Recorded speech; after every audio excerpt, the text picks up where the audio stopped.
Hello hi എന്തൊക്കെയാണ് കൂട്ടുകാരെ വർത്താനോ.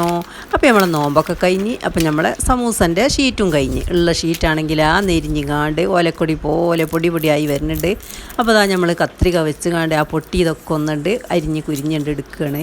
അപ്പോൾ അതൊക്കെ ഉണ്ട് ഇവിടെ നിൽക്കട്ടെ. അപ്പോൾ നമുക്ക് കുറച്ച് ഷീറ്റ് ഉണ്ടാക്കണം. അപ്പോൾ നമ്മളെ ഷീറ്റ് ഉണ്ടാക്കാൻ നമ്മളിതാ ഒരു കപ്പ് മൈദപ്പൊടി, അതിക്കൊരു കപ്പ് റവ ഇട്ട് കൊടുക്കുന്നുണ്ട്. അതിന് പാകത്തിന് ഉപ്പും ഒരു സ്പൂണ് പഞ്ചസാരയും ഒരു സ്പൂണ് സൺഫ്ലവർ ഓയിൽ ഇട്ടുകൊണ്ട് ഒരു ചെറു ചൂടുവെള്ളത്തിൽ നമുക്കിതൊന്നുകൊണ്ട് കുഴച്ചെടുക്കുക. അപ്പോൾ നമുക്ക് ഷീറ്റും ഉണ്ടാക്കുക, പൂരി ഉണ്ടാക്കുക. നല്ല മുരുത്ത ഷീറ്റാണ് നമ്മൾ ഉണ്ടാക്കേണ്ടത്. അപ്പോൾ അതാ നമ്മൾ അതൊക്കെ ഒന്നുകൊണ്ട് കുഴച്ച് വെച്ച് കുറച്ച് സമയം അവിടെ ഇരിക്കട്ടെ. പിന്നെ ഇതാ നമ്മളെ പണ്ടത്തെ അമ്മമാർ ഉണ്ടാക്കണ പത്തിരി നമുക്കുണ്ട് കട്ടി കുറച്ചുണ്ട് പരത്തിയുണ്ട് എടുക്കുക. അപ്പോൾ അതാ നല്ല നെസ്സ് എത്രത്തോളം നെസ്സാകണോ അത്രത്തോളം നെസ്സാക്കിയാണ് പരത്തിയെടുക്കുക.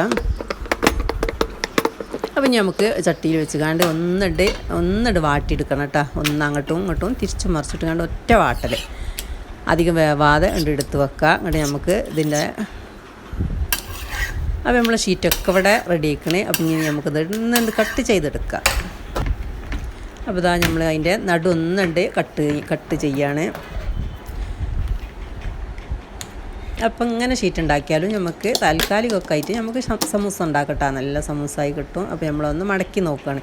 അപ്പോൾ സൂപ്പറായി വരുന്നുണ്ട്. അപ്പോൾ അതാ നമ്മൾ അതിനുള്ള ഫില്ലിങ് റെഡിയാക്കുകയാണ്. അപ്പോൾ അതിന് ഉള്ളി,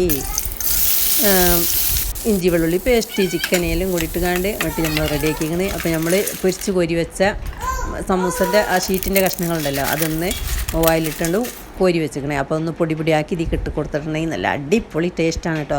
അപ്പോൾ നമ്മൾ സമൂസയൊക്കെ ഉണ്ടാക്കിക്കണേ, നല്ല അടിപൊളി സമൂസ നമുക്ക് കിട്ടിയിരിക്കണേ. അപ്പോൾ നിങ്ങൾ ഇഷ്ടപ്പെട്ടാൽ ലൈക്ക് ചെയ്യാനും ഷെയർ ചെയ്യാനും സബ്സ്ക്രൈബ് ചെയ്ത് സപ്പോർട്ട് ചെയ്യാനും കമൻറ്റ് ചെയ്യാനും ഒന്നും മറക്കല്ലേ കൂട്ടുകാരെ. അപ്പോൾ താങ്ക് യു ഫോർ വാച്ചിങ്.